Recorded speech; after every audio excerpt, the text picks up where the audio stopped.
What's up, friends? Welcome into the DLLS Cowboys podcast. Jerry had some stuff to say. That's what he said. We'll dig into that and things from Schotty. Players on the way back. Trade deadline rumorooskies. It's a whole slate for you today, and it starts. Meow.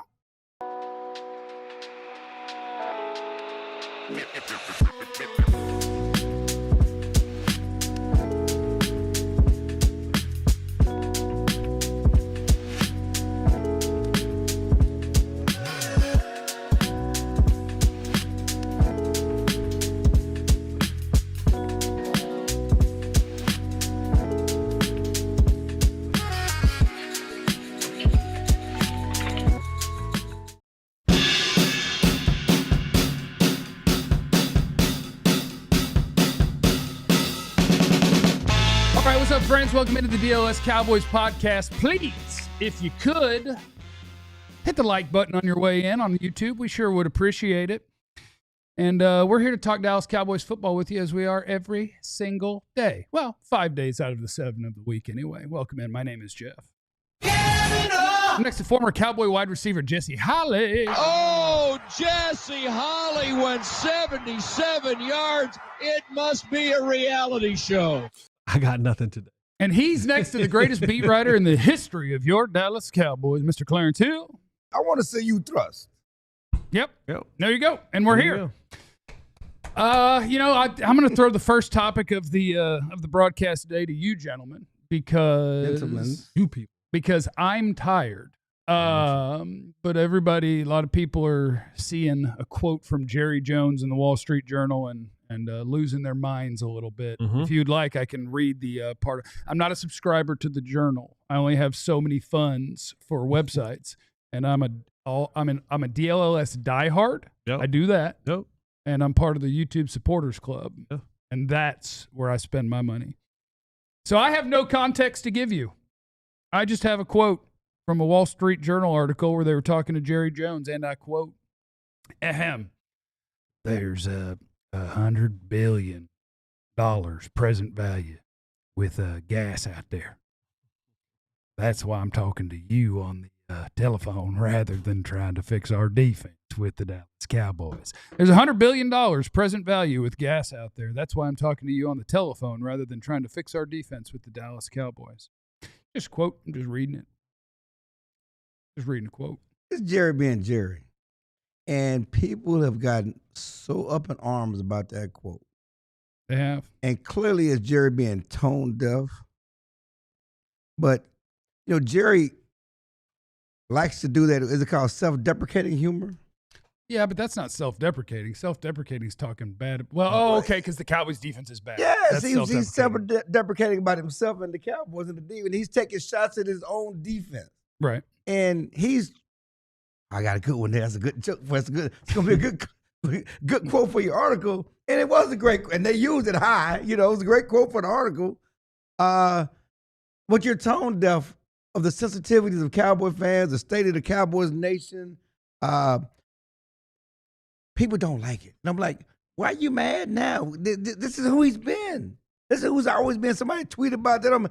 Why are you surprised that Jerry would make a quote like this? And in Jerry's defense, as I'm carrying the water.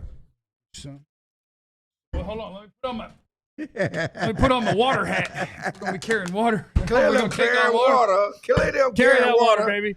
There you go, John. Come on. Oh, yeah, we got some more. We got clearly. Logo away. All I do is carry water. Gotta get that logo out of there. Oh, yeah. Free rides. He's saying he will say, I was on the phone. I wasn't there in sight because I'm making phone calls to help the defense. I'm trying to trade, which he said on Sunday. We're going to do whatever we can to help the team. And he can, in the next sentence, with a straight face say, yes, I'm trying to improve the defense. I'm trying to improve the team. There are reports already that Jerry's going to add somebody, right? So I wouldn't be surprised if they did add somebody. I wouldn't be surprised if they did try to improve the defense. But for this article, for this moment, for this interview, that was Jerry being Jerry, thinking he had a good one-liner that everybody going to eat up. Oh, listen to Jerry. Jerry said it again, glory hole. Just because I said it don't make it so. I mean, he has a litany of classic one-liners that we go off on. What are you surprised about? Circumcised mosquito. All that circumcised mosquito, all everything. I want me some glory hole. I'm lower than a pimple cricket's butt or whatever else. You know, he got a million one-liners. Triple cricket's bottom. Yes, that's what he does, and certainly again tone deaf. Didn't read the room. You know, when a bad jokes hits, it just didn't hit right. Oh, that was a bomb. He bombed that stand-up comedic attempt right there. My grandmother used to have a saying that in every joke, there's some truth. Oh, no doubt. Yes. As my old folks say, many truths are told in jest. Yeah. And so, you know, I think and this is the part where, and this is me I'm not attacking the older generation. I'll do it. But you right in my rear view mirror, okay? Rear view mirror. But sometimes, you know, when you get up there in age, sometimes you think you're just talking you and them. Yeah. You're not thinking that this is gonna go viral. Yeah, you're just having a conversation with the person on the other side of the phone. But Jerry knows it's going viral. Jerry knows what he's doing. This is as tone deaf. This is as poor of a job reading the room as he has had in a long time. It's one thing if your team 6-2, if your team wasn't at your defensive team wasn't at the bottom end of almost every single defensive category that there is in the National Football League. You have a fan base that was coming off an off season dating back to the end of the year with Michael from Pittsburgh. Right. As apathetic as many people has ever seen the Cowboys fan base. You trade your best player, and some feel like it was the right thing. Some feel like it was the absolute wrong thing. It is proving to be the wrong thing because your defense is so bad. And the only people who think it's the right thing is the people that siding with you. So there's people in your corner. But to have a comment like this, and I've told this to all of our fans in many, many different formats and occasions, you're victims. And I apologize that you're And the titles for Jerry Jones aren't GM, president, owner. They don't go in that order. They never went in that order. The order has always been and will always be, as long as he has air in his lungs, it will be president. Owner, president, general manager, which means business comes first. And second. And then what time I have left over, we'll do football. And while he's joking about was it $100 billion? $100 billion in gas. $100 billion out there? Billion. That ain't no damn joke. No.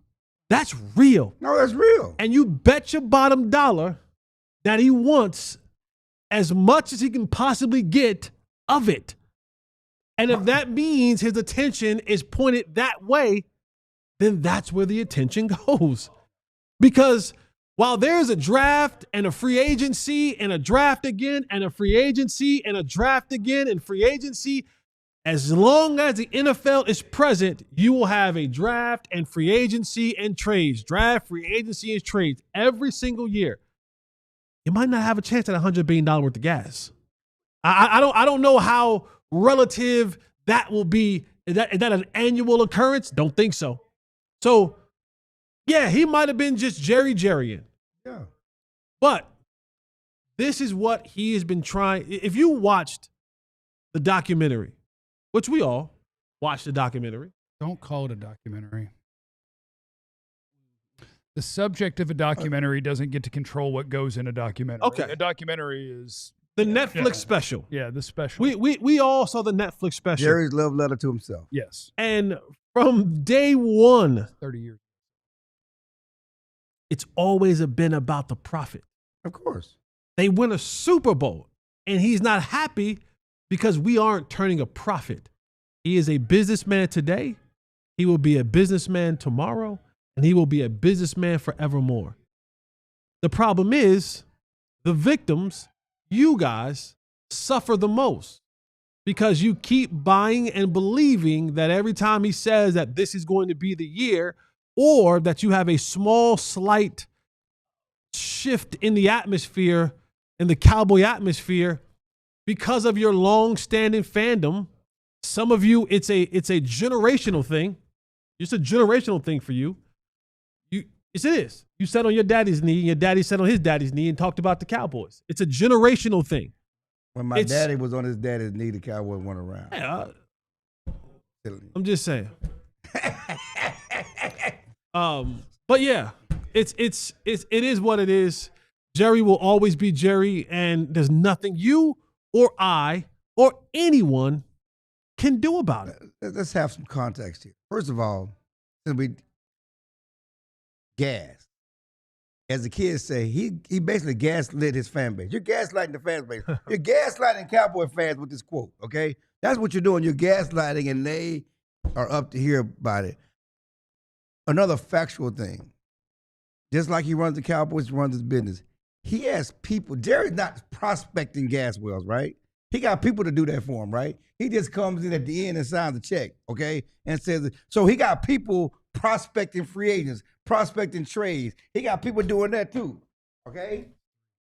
It's not the third over. spill of that bottle. It's not spill. Oh, okay. Not spill. So he got people doing that, right? Is it fair to ask, does he got better gas people than he got football people? Because he basically takes their recommendations. Is it fair to ask that his gas people are better doing their job than the football people doing their job? I don't know anything about that business. You know what his money, he winning Super Bowls in that business. He's winning Super Bowls in his business in football too. His Super not Bowl. in the last 30 years. His Super Bowl he is. Okay. The goal in both is to make the most money. His organization is worth the most, and they make the most. He is absolutely winning. And that's the business side. Okay, right. I'm talking about the football side. Does he have better people giving him recommendations and prospecting gas? The hard. Okay, I get what you're on saying. that business side. The hard part is I don't know, and there's multiple reasons. And I do want to apologize to anyone who tagged me on social media last night because I guess I'm Jerry Rant guy. Yeah, you are. Like, please go off, You Jeff. are. Please go off. We love it. You can't deny that. That's your bit. That's your thing. But it's not a. It's not a bit. It's not a bit. I know it's not a bit, Like, but I've that's never your faked one. That's your thing. And I'm running out of energy for them, so I'd like to apologize because there it comes won't. across as a bit there when you won't be go in a- his voice. I just want to let you know that's how it comes across. His voice is a bit. That is doing his voice is a bit. Okay, that's how it comes across. But going on a Jerry rant is not a bit. It's cool that they go viral, but it's just me being mad. I like when you go to Jerry rant because you get like this vein yeah, that comes 'cause in I your get forehead, mad. and then like your eyes on the side right here, kind of It's tight. No, It is nah. Well, no, I do Botox. No. But when he gets upset, like this part of his eyes, kind of like he's like this tense thing, and he got like a big vein that comes down the middle of his forehead. But here is very calmly. Here's why answering your question is really hard. I don't know how good some of his football people are for sure, because it's impossible to know. I have to guess because I know that the guy in charge of how they treat their best players in those contracts is really bad at his job, and that's Jerry. So I know that's bad. When it comes to how they approach free agency and trades, I know a lot of that is Jerry, and I know they're bad at that. So I know he's bad. So far he's bad at how he deals with his best players, trading, and free agency. When it comes to the NFL draft, I know that Jerry will listen to 50 different people, and that Dan Quinn got to pick a bunch of players, and that Rod Marinelli got to pick a bunch of players. And so I know that he listens to a lot of people, and I know that the people who spend their entire careers trying to find you the best players don't end up getting to pick the players. I put that on the guy at the top who lets other people do other people's jobs. One addendum. If that's his personality and how he runs the football team, you don't think he listens to other people and several different people when it comes to gas prospecting and how they I don't care about that stuff. I know, but I don't care. That was the comparison. Okay? I'm just saying that he probably listens to everybody on all those areas too, but yet they're giving him good ideas. They're making money. They're winning Super Bowls over there. Yes, he's living a lot of different people in the football side, and whatever the reason, yes, he's the ultimate decision maker, but he's listening to what they're telling him, and they're not convincing him. He's been blessed to make a butt ton of money. Does he treat that business the same as he treats this one? I don't know because I don't know anything about it. But in this one, it is so important who calls your offensive and defensive plays. The owner of this team does not make an effort to have the best people doing that job. He hires his buddies.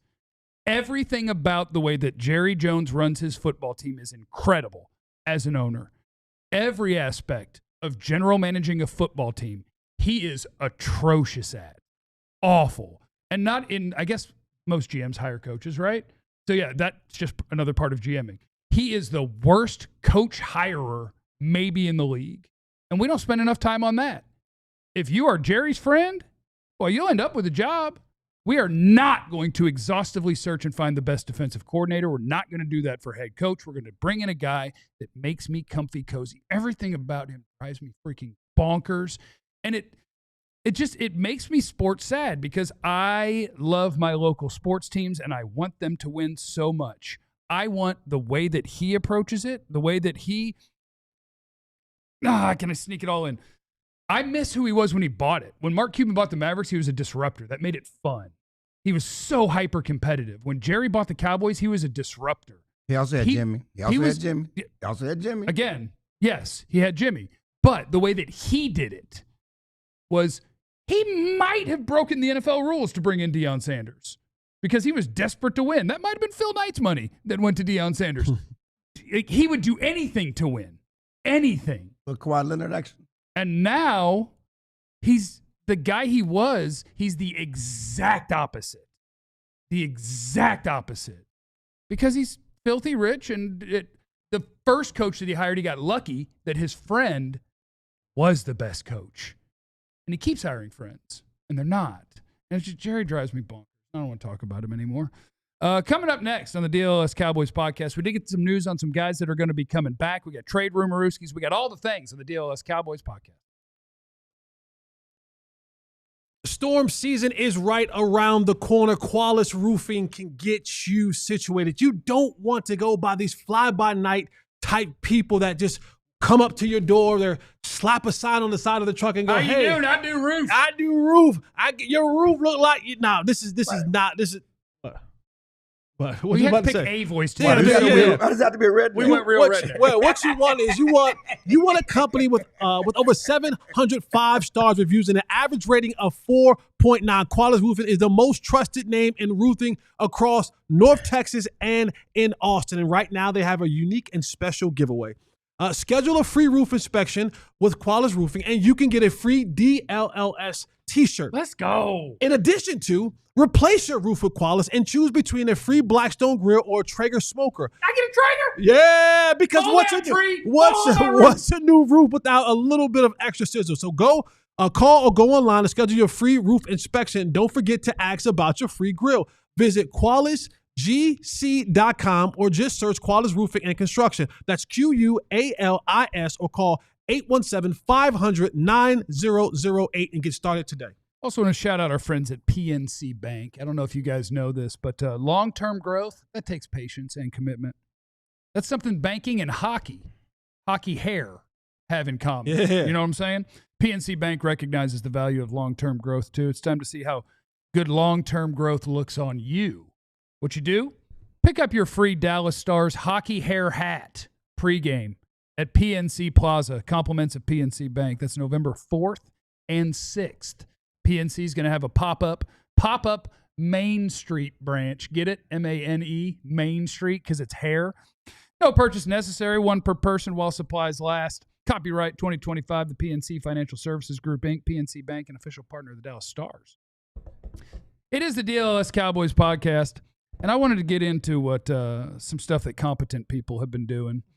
Talking about the Lions. Huh? Talking about the Lions. Well, I was going to say that Schotty's competent. I was going to talk about like football players. Okay, talk about Schotty. Because he had a lot of stuff to say yesterday, and some of it I did find interesting, including this quote. "None of us have done good enough. That's real. Our scorecard is what it is. We're a football team that's 3-4-1. You can take the stats on offense and shove them up and he said the whole thing, as far as I'm concerned, we want to win. And, like, I dig it. I dig that quote. Like, nothing, like, great. We're scoring a bunch of points, and most games we're playing incredible offense, but we're not winning enough, and so none of that matters, and I get it. I just want to throw this out there. I hope behind closed doors we're being real clear that this is a one side of the ball thing. And, like, it's not, hey, guys, all 53 of us we're just not doing enough. As a player, you got to think that way. Dak needs to feel that way, but also not press somehow. And you got to, it doesn't matter. Whatever they did, screw it. We got to go score. We got to do this. We got to do that. Just as long as he's real clear that it's more 27 of you than 53 of you that we got a problem with. Yeah. Like, it's cool to say all of that, but as long as behind closed doors, we know plenty of guys are doing good enough. And eventually, if you pretend that I'm not doing good enough, I'm not going to like you. Yeah. Like, you need to talk to them. I think Schotty and I kind of ripped him in my game story after the game about saying we're still a good team. And he was pressed on it. He kept saying, we're a good team. And like, why are you a good team? What makes you a good team? Well, Right. I see what, so now he's coming back and saying, well, no, 3, 4, and 1 is not good enough. Because after the game, he was Right. adamant, we're a good team. We got good players. We just had a bad day. No, you're 3, 4, and 1. You are what Yeah. your record says you are. You're not a good team right now. Yeah. You do dumb things. You do what bad teams do with the penalties and everything else. And clearly you haven't fixed the defense. I think he's responding to a lot of criticism that he got after the game, but talking about we're a good team. Why would you say that? Right. I mean, Try to make your players still believe instead of being like, yeah, we suck. and But I do believe But you in can't be accountability. about accountability and say Yeah. I'm honest, because the other game, we're honest with our players. We tell them we don't sugarcoat nothing. Well, you're sugarcoating this. Yeah. Saying we're a good team. You're not a Yeah. good team. That's fair. And I think this is where Schotty is this is where Schotty is towing that line of being too much of a player coach, also protecting my team and my players via media, but also understanding that this ultimately falls on me. Yeah. So when I say that we're not a good team, or when I say you can shove those stats up your what, all of that, every single thing that comes out of his mouth about this football team is, if we're being honest, a direct reflection of the head coach. Yes. You're the one in charge. So I know that you're an offensive-minded coach, but the defense still falls under the jurisdiction of the head coach. So all of this still falls under your leadership. And if that doesn't get rectified, and if it doesn't turn the corner for the positive, it goes back on you as well. Yeah. If the defense is the reason that you can't win games, and it ultimately is a losing season, guess what? That don't go on Eberflus's kind of record. It goes on your record as the head coach of the football team. Was right now 3, 4, and 1. And if it continues enough, it may ultimately cost you your job. If it can't get fixed. Now, whether that's be firing or changing things and all that kind of stuff, that will ultimately cost you your job. So he's towing that fine line of, I always want to make sure that I'm protecting my players in the media and not bashing them too hard about, we probably suck and we're not really a good team. But to say that means that I suck and they suck. Yeah. So it's always that fine line that he has to toe as the head coach of this football team, while also trying to be authentically honest with the people that question him in the media every single day. And there's another example of him winning the press conference. Oh, that was a great quote. It sounds good. Oh, I like that guy. But we all know good. Quotes only go well with victories. No, I agree. Because after a while, we stop believing. When you lose enough, we're like, all right. I know, but right now, people love their fans who love him based on his press conferences. And let's be honest. All the coaches we've had here since Jimmy Johnson, there's Bill Parcells, and there's Schottenheimer, and there's everybody else as far as winning press conferences. Wade, Jason, Chan, Campo. Yeah. So he's great behind the mic. He has the media eating out of his hands. He says all these things. And great quote. All them offenses, shove it up your arse. Can we say that? Probably not. That's what neither of us had. Yeah. But I didn't say it though. Well, yeah. Mm-hmm. I didn't really say it. We had a 50 in the super chat that I do need to get to. Oh, let's get to it. Corey Wells is in the super chat. He said, "Hey Jeff, do the Jerry voice. Hey Jesse and Clarence." No, he gets a song. Clarence. Right? He gets a song, right? One of the songs. What song we gonna get? Which song? I want to see you thrust.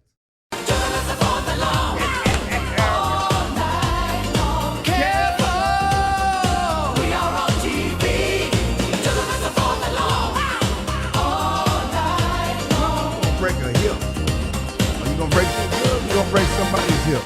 These hips feels good, baby. He also threw in another 20 just to say "Amen, Jesse" on whatever you just did. Go, man. We appreciate you, Corey. I mean, Thank making you. another 30 and you in there for $100 today, baby. You know what I'm saying? Might as well complete the mission. You know what I'm saying? If you do watch this on TV, which we are, make sure that you also follow the DLLS Sports YouTube page. You know what I'm saying? And he said to do Jerry voice, but I don't. You've done it. You've already done it. But You've done it. You did your rant. You did a little voice. I don't know what you did a little raspy Jerry. You know, you're a raspy Jerry voice guy. Yeah. Hey. I tell you what, though, if there's one thing that I do appreciate, it's Clarence, you know, I sure do appreciate that. Well, if you could get that Bernie Mac, you know, well, I when tell you, that joke where he rolled his eyes behind his back. I just, I'm so appreciative of you, Clarence, especially. Because when I tell you that for a man who has never been good at the thing he does, I said, well, I'm good at the one thing, do make that money now. But as a guy who's always been real bad at GM and made Troy retire, I did, and Mike. And I appreciate that you carry that water for me. You do. I got you carrying around I don't know how many gallons, but you got a lot of them, and you do carry them for me, and you are, and I appreciate that. Thank you, Clint. So there's that.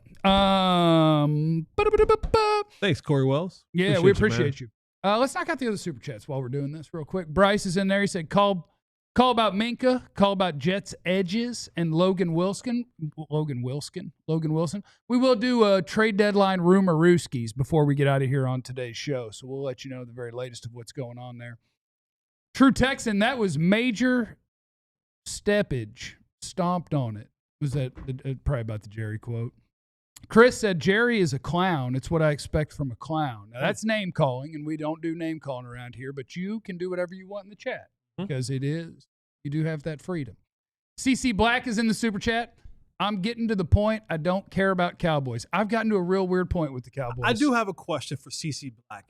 You don't have to respond with the super chat. Just respond in the you said you're getting to the point. What would push you over the top? Well, I don't want anybody to be done with the Cowboys. Cowboys. No. I mean, he's talking about the team. They're not. He's not. Come on, guys. They're not.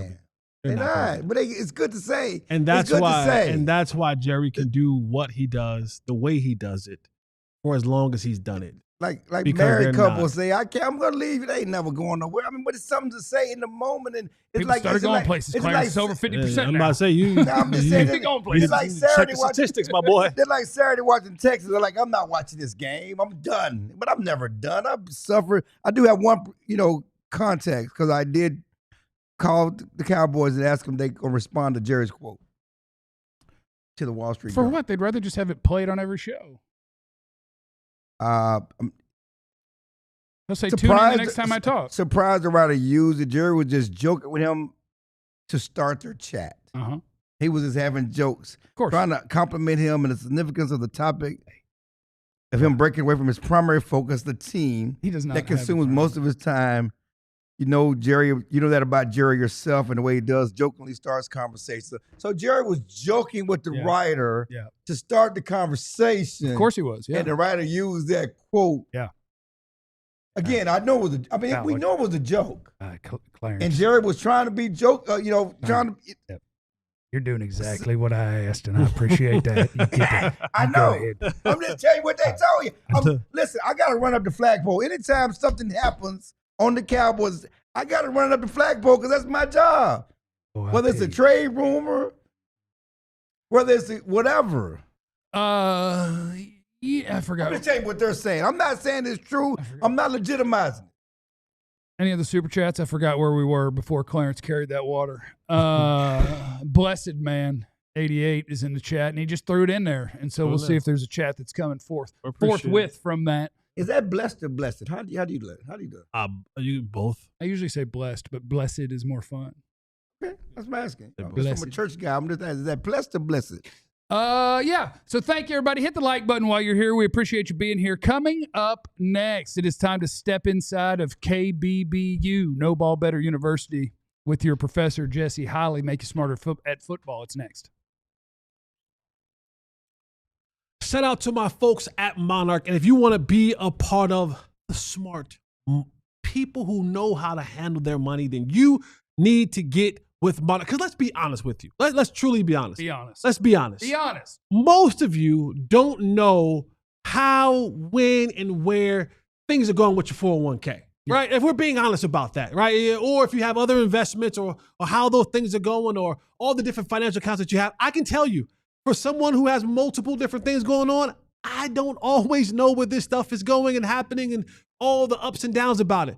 That's why you need to be with Monarch, because Monarch can be your financial command center. They can get everything in order for you. You can do it on your phone, so it's right there in the palm of your hand. All you got to do is head over to monarch.com and use the promo code DLLS to get 50% off your first year at monarch.com. Don't forget, use our promo code DLLS. Shout out to our friends at Arena Club as well. If you're ready to level up your card collecting or if you want to get started trading cards, Arena Club.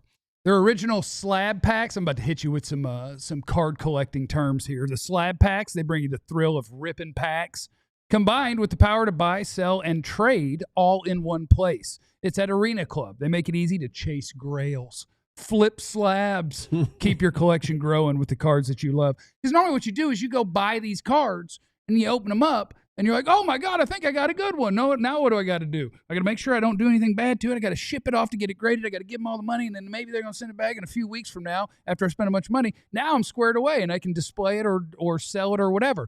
You get authentic graded cards instantly on Arena Club, and then you decide hold, sell, or have it shipped to you directly. You can also decide to take an instant cash offer based on market value. You can get 20% off your first slab pack or card purchase by going to arenaclub.com/DLLS. Use the code DLLS. It is the DLLS Cowboys podcast. Ali, bring all the ladies in the chat. Roll up a little bit. It is interesting. There's another lady in the chat that just came to say hi to Ali, who right is there. He's out chasing Erica. Stories today out at the Just Star. here for Ali. Ali's not here. And we like that. That's good. If that's how we're gonna get into that demo, Hey, that's nice. We appreciate that. I'm That's back good. to see Ali. He'll be back tomorrow. All right, everybody, step inside of KBBU. Welcome, welcome, welcome. Class is now in session, and class is sponsored by Qualis Roofing and Construction. I'm so hoping that the big branch over my house falls so I can hit up Qualis, because if I buy a new roof from Qualis, they're going to get me not only a DLLS t-shirt for free, a Traeger grill if I get a new roof. So I'm hoping that something falls on the house. I don't have a tree big enough that's going to fall in my I got area. some big ones. Lake Highlands, we got trees. Well, all right, class is now in session. All of my good students, y'all come on to the front. All of you riffraffs and wahoos, as Jerry Jones like to say, y'all get in the back with him and go worry about the oil and gas company in the fields and get that $100 billion. But I'm going to teach some of y'all in the front about what's most of the time when we're talking about, well, not most of the time, when we're talking about wide receiver play, which is absolutely my favorite, because once a receiver, always a wide receiver. And the thing that the Cowboys have added to their dimension of their pass game this year has been the one of George Pickens. And sign George Pickens.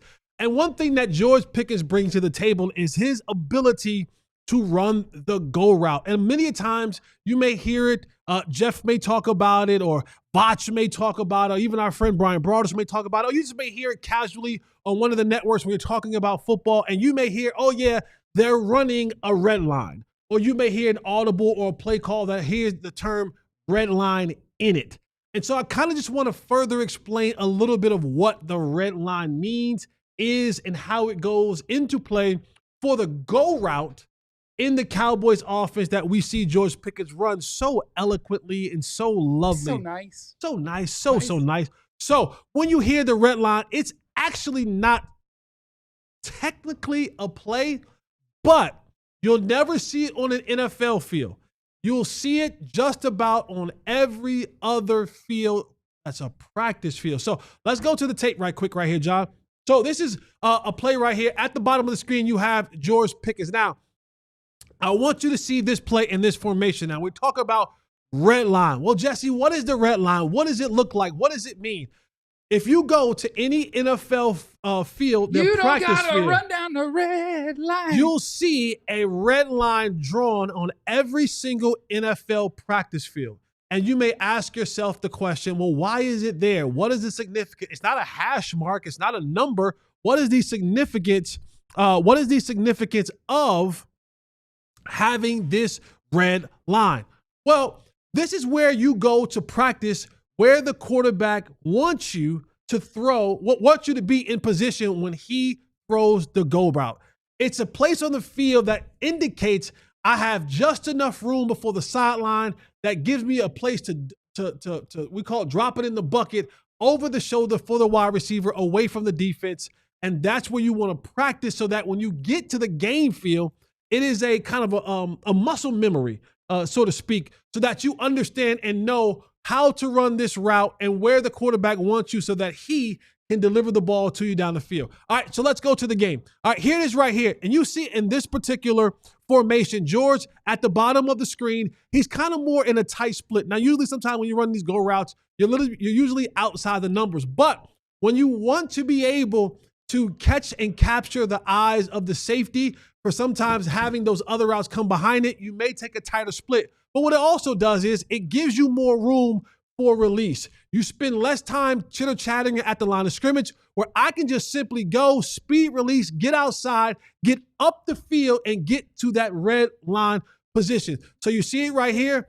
George Pickens, he takes the outside release, and as he's going on the outside release, next one, you'll see now he wants to get to that upfield shoulder of that DB. I want that DB now to open up his hips. We call it open up the gate. Once he opens up the gate, I want to get up in that path and now be able to either run next to him, but preferably I want to be able to stack him. I want to be able to get to him, through him, and then stack him on top to where now I control the tempo of how this route is going to be run.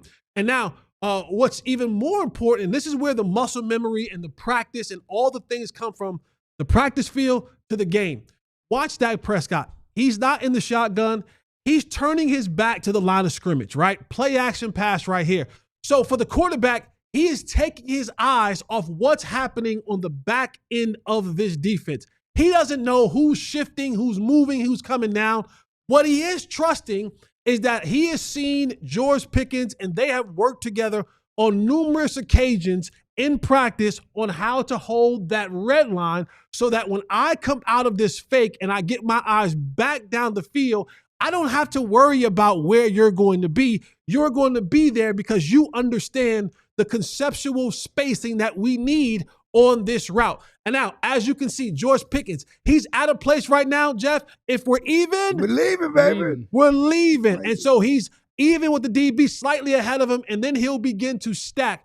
You see now Dak Prescott gets to the top of his drop. He's now reassessing what has happened on the back end of this defense and how he needs to configure this thing.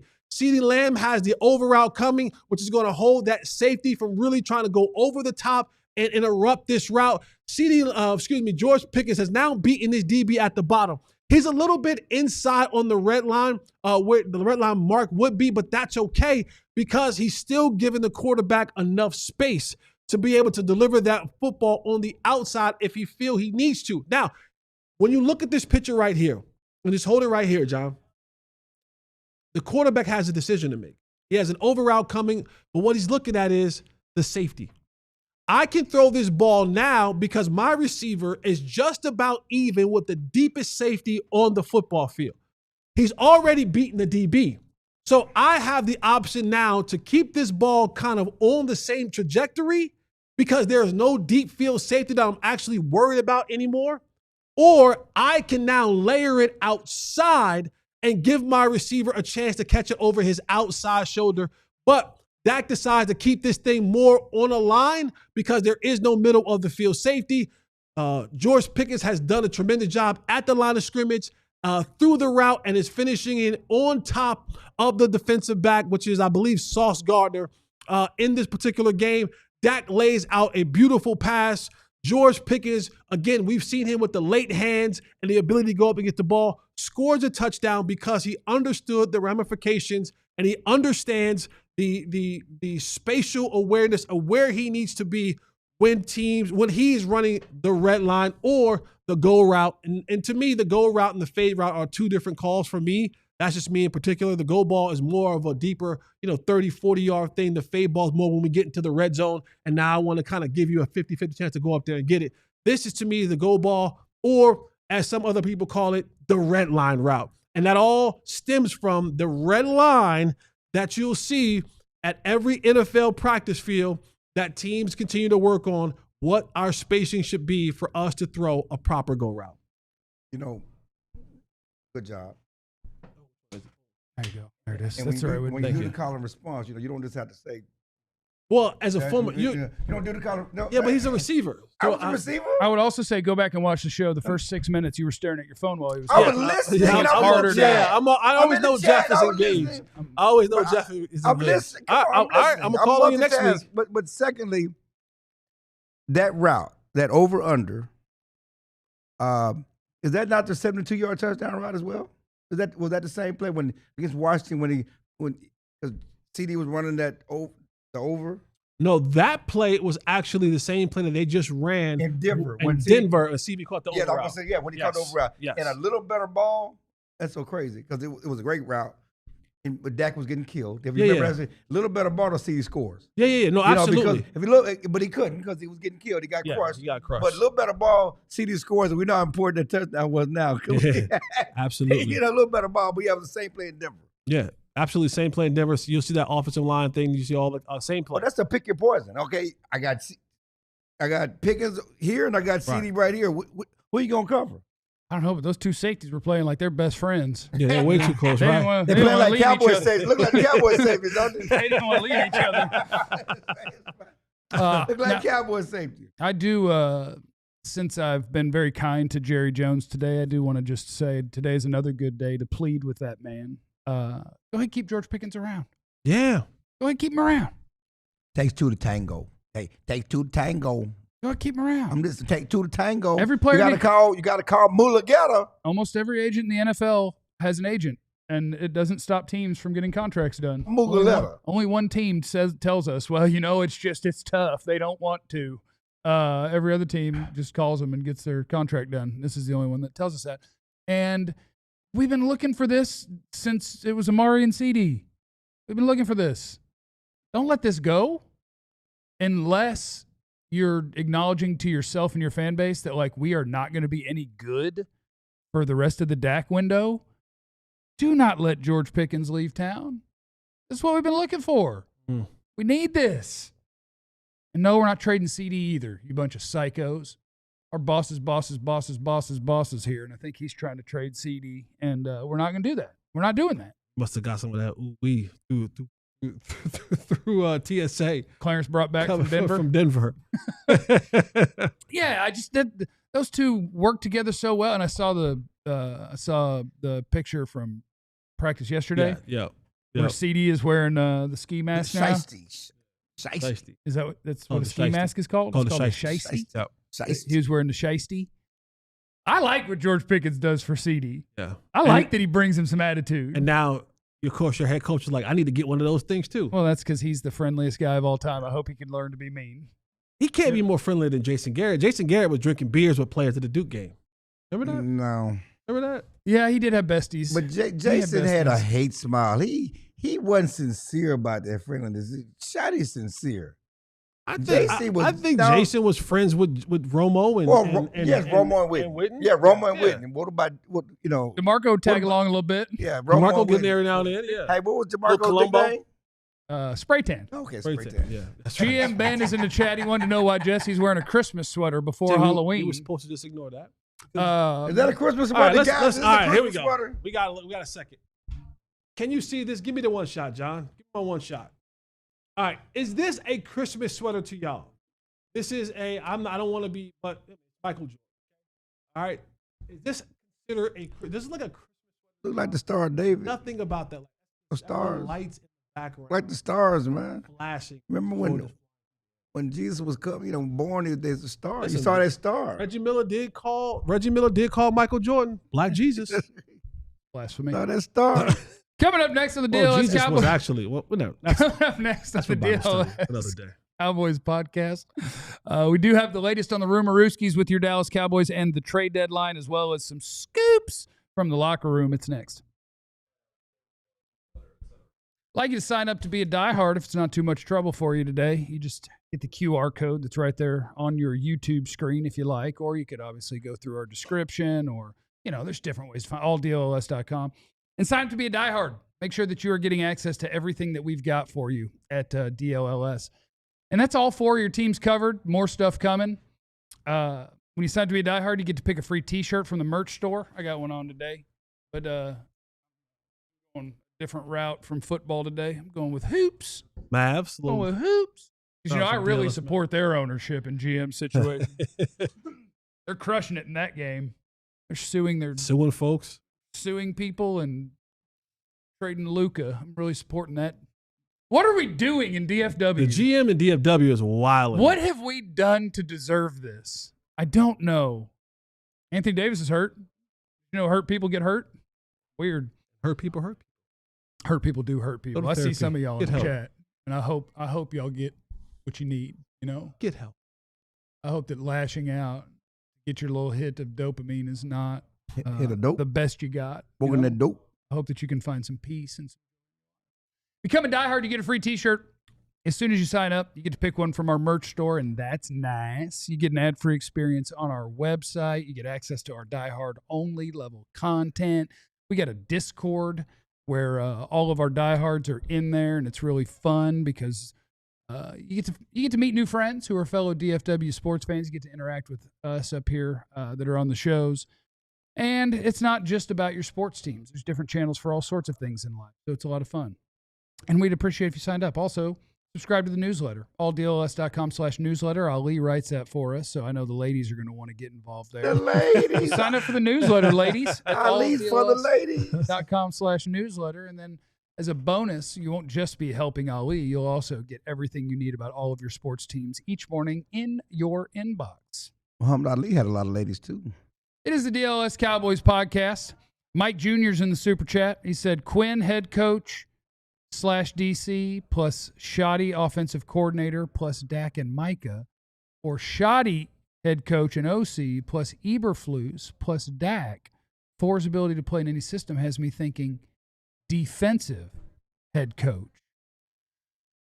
I don't really have a preference. If your offensive coordinator is badass, that's cool. I think if you made me prioritize one or the other, I prioritize offense. I still think it's an offensive-driven league, but you're not allowed to be bad on either side of the ball or you're not winning anything. That's just kind of the way it is. I think the key thing is that the word Micah was only on one of them, and that's why those teams were better. So you need to pay attention to that.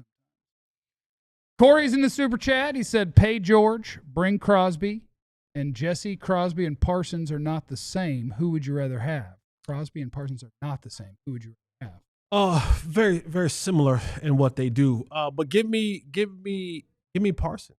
I was going to say. Yeah, I'd rather have Micah. I would have Micah, too. Yeah. And we appreciate you finishing the trifecta. You went on and made that thing a smooth 100. We appreciate you, Corey. Oh, you should probably get a club pop-up. It adds up to 100. It adds up. It adds up, man. All right. Come on, John. Give it to him. Give us a pop-up.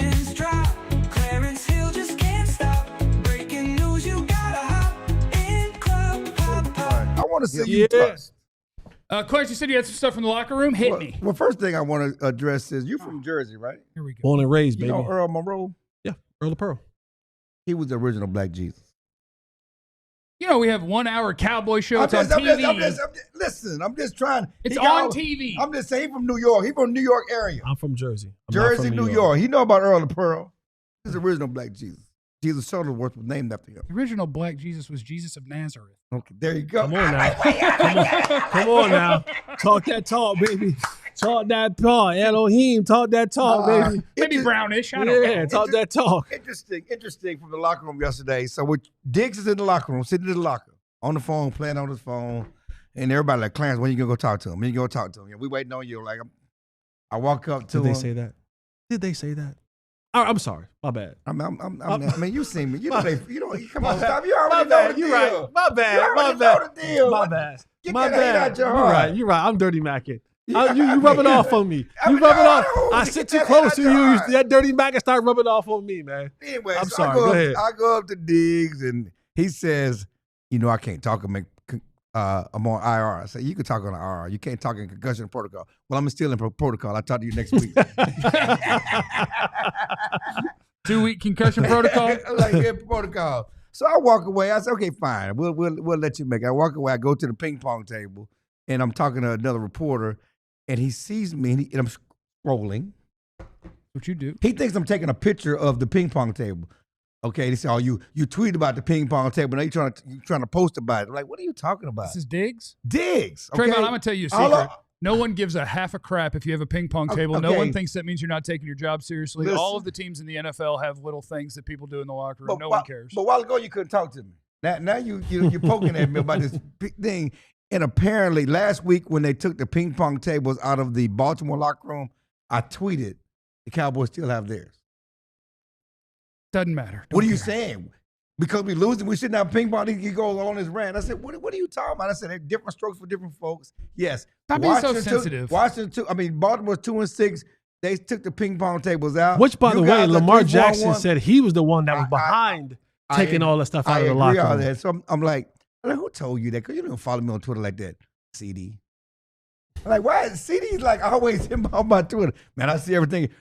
Why are y'all talking about my tweets? Why are you talking about my tweets? Trayvon ain't tweeting no more. I remember he had an experience on there. See. Once upon a time. CD, you be low. CD be low. CD, you be low on that Twitter streets. Oh, man, he got some kind of CD be burn low or something. CD be he low. my Twitter, CD man. be Get out my low on Twitter, Twitter man. streets, man. I ain't saying nothing bad about y'all. You outside, though. You do be outside. They be following you. And inside. That what we got from the locker room? That's it. I mean, okay, so I just wanted to give you a story from the locker room. You wanted to let people know that you be inside. How important you are in there. And I was kidding with Dak about the Mississippi State game because he thought it was over. And then he was telling me about the Vanderbilt game. And I said, we got a chance to beat Vanderbilt because we're at home. He said, y'all think so? I said, yeah, we play better at home, just like y'all. And he thought about it for a minute. Oh, you talking about the Cowboys. You're not talking about Mississippi State. Yeah, I'm talking about the Cowboys. Y'all got a chance because y'all play better at home, right? If they got any chance against Kyler Murray, it's because you look at the numbers, the contrasting numbers, not from the defense, but from the offense at home and on the road. Yeah, I'm not going to pick the Cowboys to win. What? Oh, you picked them 100-0 last week, and now you're not picking them to win? I'm tired. At home? Clarence, I'm tired. Have you quit? Shout out to Mississippi State. I'll be in Stark, Vegas. On the 8th. If anybody in Mississippi, Starkville, holla at your boy, man. I'll be there for Mississippi. He wants peace like Clay. I'll be there. Oh, some Southern girls in Mississippi. He wants peace like Clay. I'll be in Mississippi on the 8th. Yes, sir. Speaking of not picking them to win. 7th. You're not picking them to win this week? You said, am I giving up? I did want to throw this out in the chat today. Okay. Starting draft stuff this weekend. Oh, boy. You can pick which position group I start with. I got my college film lined up. Got my hookup going. It's going to be a really good defensive year. You can pick what position group I start with. Corners, linebackers, D tackles, pass rushers, quarterbacks, general managers. We could bring in, what's his name at North Carolina? No, you don't want that Lombardi. That might be a downgrade. That'll be the only Lombardi you get. That might be a downgrade. Is the name Michael Lombardi. Yeah, Kyler Murray's playing. Anyway, other things from Schotty yesterday that I found interesting. Better be interesting. Being asked about the battle for running back 2, which I didn't know that was a question because I forgot Malik Davis was here.